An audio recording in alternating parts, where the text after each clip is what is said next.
Hey, check it out, it's Jan, 1/3 of MediaShinobi, and I'm gonna be reviewing The Legend of Korra Book 4, Episode 11, entitled Kuvira's Gambit. So to go straight into this review, the main point of this episode was that giant-ass robot that Kuvira apparently had tucked under her sleeve. So I definitely have a lot to say about this episode, but for the record, I knew it. I knew I should have stuck with my gut feeling because there had to be something up Kuvira's sleeve that would get everybody talking. And let's be honest, that railgun didn't really do much, to be honest. It was lackluster and left a lot to be desired. However, in this case, in terms of sheer size, this obviously rivals Book 2 with the whole Unavatu situation. But I do feel mixed in terms of how it's being used as a plot device. On one hand, it definitely had the element of surprise, and it ramped up the seriousness of the overall book. But on the other hand, in terms of setting up for the big reveal, it kind of came out of nowhere. If anything, it definitely raises a lot of questions. Did they build the robot since the beginning of the book, before the book, just recently? Where did they get the materials for it? Where did they hide the robot until the big reveal? Because of the vagueness of the whole situation, it just kind of comes off as almost convenient.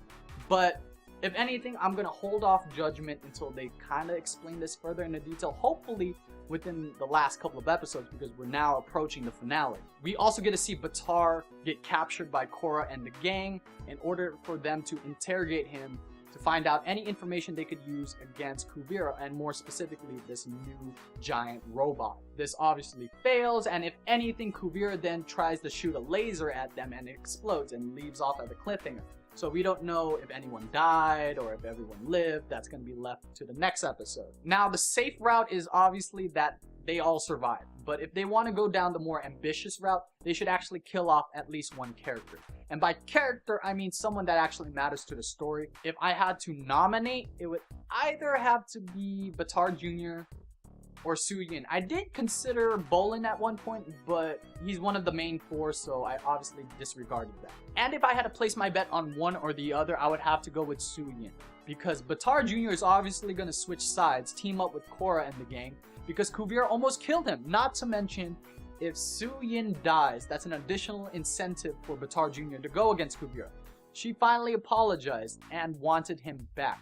But due to the combination of his one-sided love for Kuvira and the fact that he didn't get a chance to say, I'm sorry, and I guess this was a mistake, that has to make him go against Kuvira. Unless he is such a pushover that he's willing to overlook what Kuvira tried to do, which was kill him. So that's what I think is going to happen if they decide to go down this route. Now, whether or not Kuvira actually loved Batar Jr. back, that's debatable. Personally, I thought it was one-sided. I didn't really see anything there, and purely for political gain. So the only thing that's left is how Korra and the gang are going to fight back.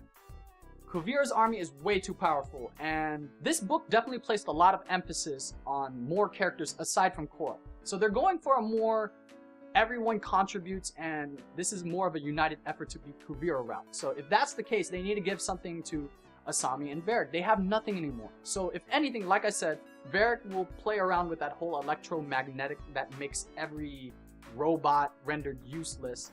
And I think that's actually where Batar Jr. will also contribute, because those two are considered the geniuses aside from Asami. And with 3 people together, they should be able to figure out something. So once the giant robot is stripped away from them, Kuvira will be left with nothing but, well, her own body. And she'll have to fight Korra one-on-one while a war is happening in the background, because without the giant robot, in terms of numbers, they're able to combat each other. The United Nation versus the Earth Empire. So I think that's what's going to happen, because the only other way they could possibly combat that giant robot is if Korra becomes a giant blue spirit, which would then just be repetitive with Book 2. So that pretty much wraps up this video. If you guys liked the video, like it. If you guys dislike it, it's completely understandable. No hard feelings. Comment down in the comment section down below. I would love to hear what you guys think about as of right now. Your theories, what you guys thought about mine, and I'm also open to constructive criticism as well. Consider subscribing. We try to pump out this kind of content as much as we can. And before I end the video, just as a sneak tease, we might actually get Chris in the next video. Yeah, he actually has some time. Now, it's not guaranteed, so if he doesn't show up, blame Chris, because I'm not the one making promises. He is.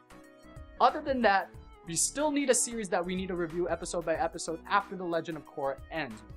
We still have no idea what we want to do, so if you guys have suggestions, comment down in the comment section down below, and you just might see it come into reality.